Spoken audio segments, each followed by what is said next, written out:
Hello दोस्तों, नमस्ते। स्वागत है आपका एक बार फिर से आपका अपना यूट्यूब चैनल रहस्य एकेडमी पे।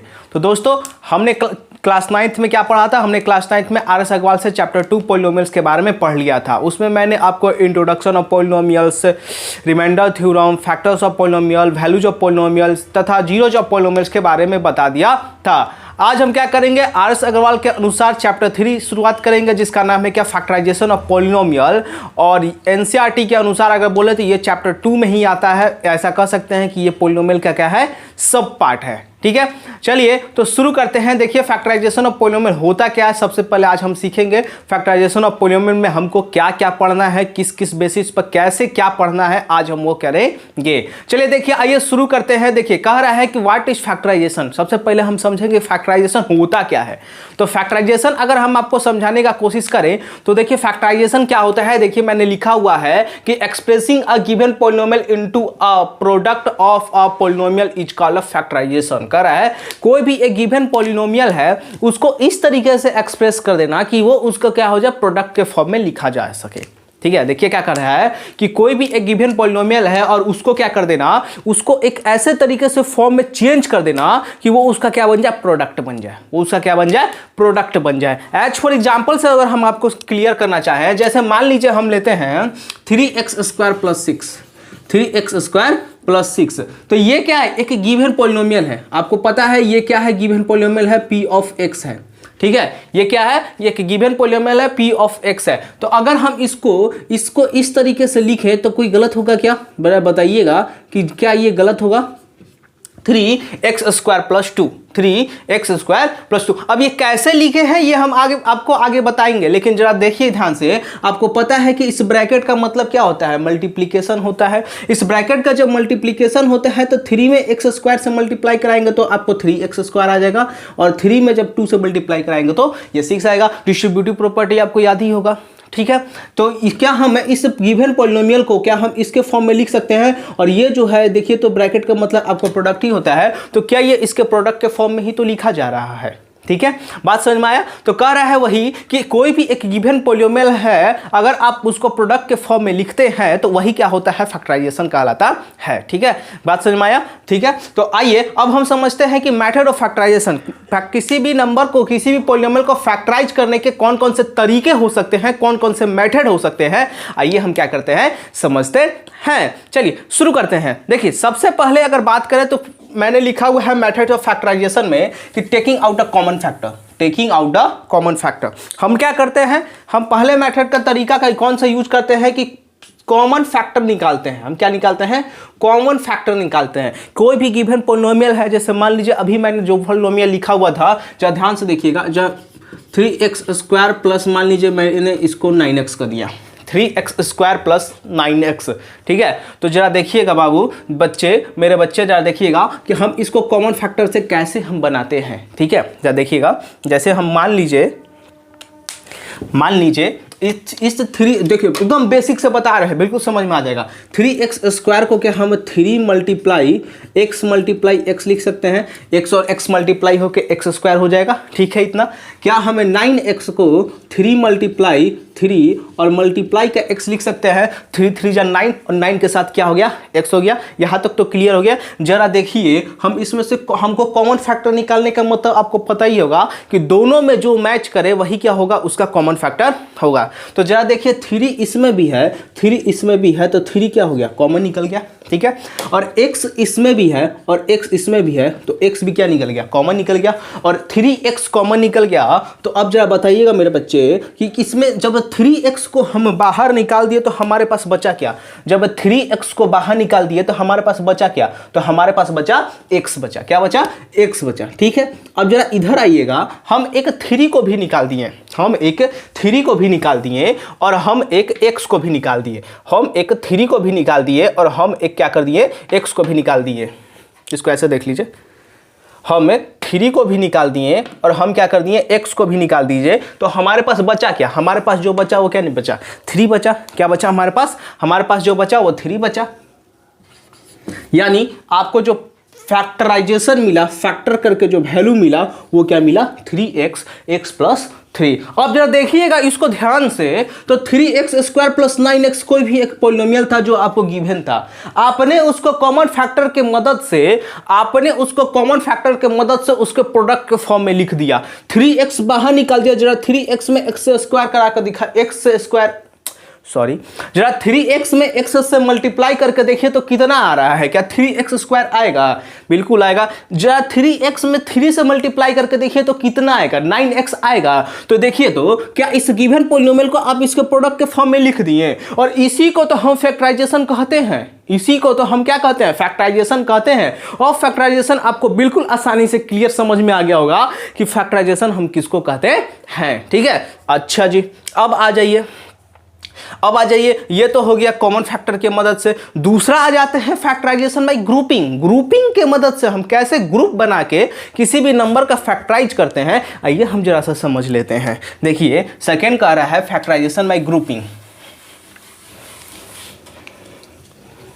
जैसे हम एक क्वेश्चन को लिखते हैं, जरा समझिएगा, एक क्वेश्चन हम लिखते हैं, जरा ये है क्वेश्चन कि x² plus 11x plus 30, x² plus 11x plus 30। ठीक है, तो क्या हम 30 को जरा बताइएगा। अच्छा, ये आप पढ़ के 8 क्लास में ही आए हैं कि फैक्टराइजेशन किसको कहते हैं? नहीं पढ़े हैं तो कोई टेंशन नहीं है। जब मैं इस सारे टॉपिक्स को एक एक करके जब पढ़ाऊंगा तो आपको बहुत आसानी से क्लियर कर दूंगा कि इसको कैसे करते हैं। अभी बस इतना याद रखिए, क्या हम 30 को इस तरीके से लिख सकते हैं, 6 और 5, 6 5 या कितना हो गया 30, और जरा इसको जोड़िए तो 6 5 कितना हो गया 11। तो हम क्या इस 11 के जगह पे x² plus 6x plus 5x plus 30 लिख सकते हैं।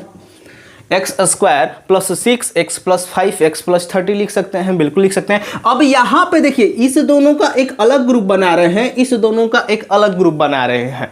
x² प्लस 6x का अलग ग्रुप बनाए और 5x प्लस 30 का क्या बना रहे हैं? एक अलग एक साथ ग्रुप बना रहे हैं। तो जरा x² प्लस 6x में जरा बाबू लोग बताइएगा, बच्चे लोग बताइएगा, क्या हम कॉमन निकाल सकते हैं? हम कॉमन निकाल सकते हैं। देखिएगा x² इसमें भी है, 6x इसमें भी है, मतलब x² दो गो उधर है और एक x इधर है। तो दोनों में से हम क्या कर सकते हैं? x को बाहर नहीं निकाल सकते हैं? बिल्कुल निकाल सकते हैं। तो x बच क्या गया? x प्लस 6 बच गया। जरा देखिएगा इसमें बच्चे लोग, ये है 5x और ये है क्या 30, ये है 5x और ये क्या है 30, 5 और 30, 5 और 30 में से क्या कॉमन निकाल सकते हैं? बिल्कुल लोवेस्ट फैक्टर कॉमन निकाल सकते हैं, जो क्या है 5। तो 5 जब कॉमन निकाल दिए तो क्या बच गया? x plus 6। अब ये देखिए x प्लस 6 एक जैसा और x प्लस 5 क्या हो गया? एक जैसा। तो ये इसका क्या हो गया? फैक्टर हो गया। अब जरा फिर से ध्यान दीजिएगा, ये क्या है आपका? कोई भी एक गिवन पॉलिनोमियल था, x² प्लस 11x प्लस का 30। क्या था? x² प्लस 11x प्लस का क्या था? 30। आपने इसको चेंज कर दिया, जरा देखिए इधर आपने इसको चेंज करके फैक्टराइज करके ऐसे कर दिया। तो ये देखिए, तो ये तो उसका प्रोडक्ट ही है। अब आप इसका प्रोडक्ट करके देख सकते हैं कि यही वाला ही वैल्यू आएगा, यही वाला ही वैल्यू आएगा। तो आपने गिवन पॉलिनोमियल को क्या कर दिया? किसी एक प्रोडक्ट के फॉर्म में लिख दिया, और इसी को आपने क्या कहा? फैक्टराइजेशन कहा। ठीक है, ये भी आपको क्लियर हो गया होगा कि हम किस तरीके से कोई भी ग्रुपिंग करके फैक्टराइजेशन करते हैं। आइए हम थर्ड चलते हैं, फैक्टराइजेशन है डिफरेंस ऑफ 2 स्क्वायर। किसी भी दो स्क्वायर्स के डिफरेंस को हम कैसे फैक्टराइज करते हैं। तो अब इसके लिए आपको आना होगा यहाँ पे, आपको ये इस साइड में जरा देखिए, मैंने कुछ इंपॉर्टेंट आइडेंटिटीज लिखे हुए हैं जो आपको बहुत काम आएंगे एकदम। आप अभी से लेकर मान लीजिए कि आप अगर किसी भी कंपटीशन लेवल का भी तैयारी करेंगे तो ये सारे आइडेंटिटी आपको क्या करेंगे? बहुत काम करेंगे। आइए अब हम समझ लेते हैं एक एक आइडेंटिटी करके, और तब आते हैं हम इस वाले तीसरे वाले टॉपिक पे। देखिए पहला आइडेंटिटी क्या कर रहा है? a प्लस बी का whole square equal to A square plus B square plus 2ab। ठीक है, a प्लस बी का whole square equal to A square plus B square plus 2ab। जरा देखिए, a प्लस बी का whole square equal to A square plus B square plus 2ab। ये कैसे आया? अगर आप चाहते हैं तो मैं सिर्फ एक को बता सकता हूं कि ये हम कैसे आ सकता है, क्योंकि अगर मैंने पूरा को अगर प्रूफ करना चाहा तो वीडियो लंबा जाएगा। ठीक है, चलिए एक को बता देते हैं। देखिए a प्लस बी का क्या है? होल स्क्वायर है। a प्लस बी का होल स्क्वायर है तो क्या हम इसको दो बार लिख सकते हैं? a प्लस बी और a प्लस बी कैसे, जरा देखिए 2 का स्क्वायर रहता है तो हम क्या करते हैं 2 को 2 बार मल्टीप्लाई कराते हैं। उसी तरह a प्लस बी को हम क्या कर दिए 2 बार लिख दिए। 2 बार लिखने के बाद एक a को उठाते हैं और इस पूरे के साथ मल्टीप्लाई कराते हैं, और एक b को उठाते हैं और इस पूरे के साथ क्या करते हैं मल्टीप्लाई कराते हैं। ठीक है, अब a में a के साथ जब मल्टीप्लाई कराइएगा तो ये बन गया a स्क्वायर, a में b के साथ जब मल्टीप्लाई कराइएगा तो ये बन गया ab। ठीक है, b में a के साथ मल्टीप्लाई कराइएगा तो ये भी बन गया ab, और b में b के साथ मल्टीप्लाई कराइएगा तो बन गया b स्क्वायर। a स्क्वायर तो क्या, तो a स्क्वायर ab और ab क्या हो गया 2ab, और क्या हो गया b स्क्वायर। देखिए तो क्या a प्लस बी का होल स्क्वायर यही है, a प्लस बी का होल स्क्वायर यही है a square plus 2ab plus b square. ठीक है, ये हो गया हमारा प्रूफ। तो इसी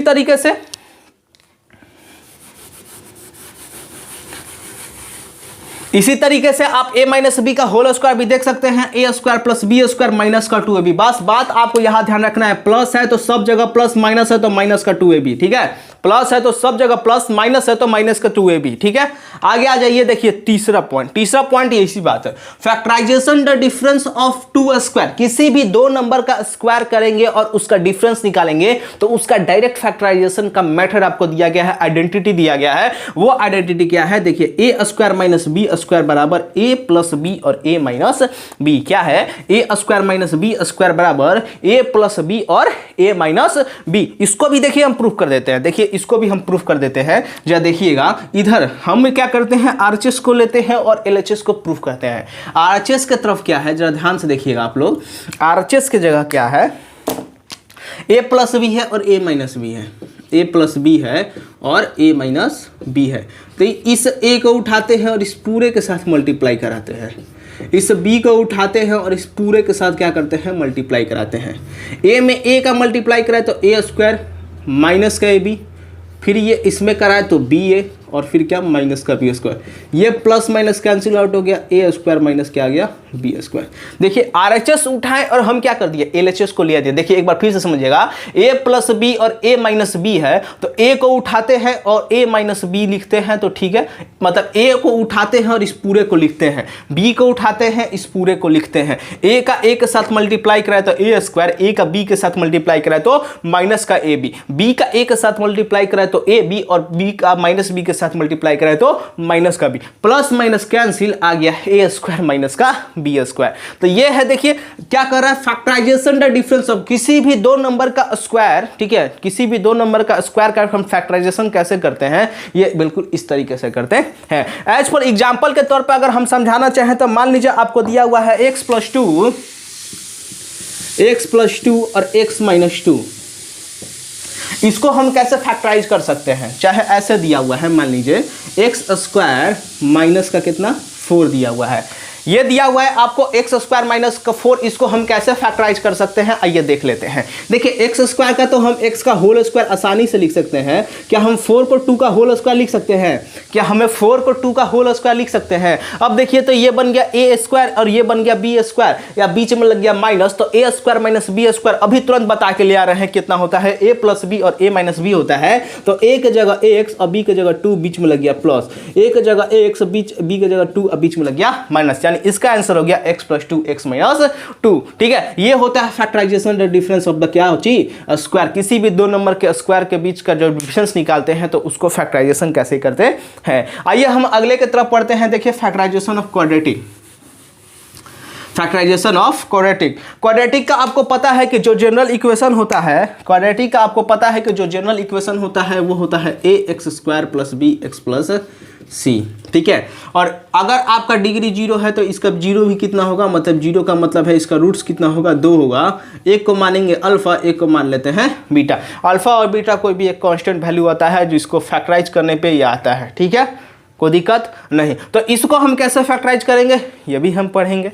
ठीक है, आते हैं आगे के तरफ। आगे क्या कर रहा है कि स्क्वायर ऑफ ट्राइनोमियल।